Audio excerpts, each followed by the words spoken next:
बहारवा से कपिलावा लगाल देवरवा से घरे अइबो ना बोलम जे बहारवा से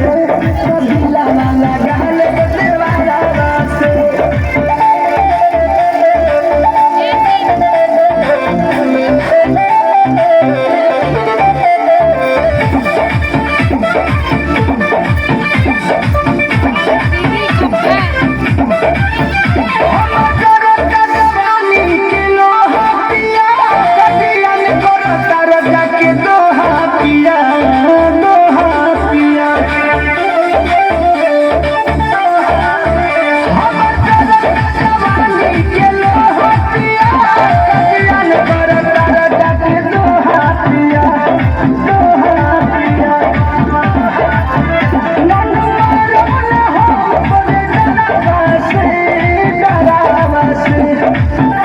घरे अइबो ना बोलम जे बहारवा से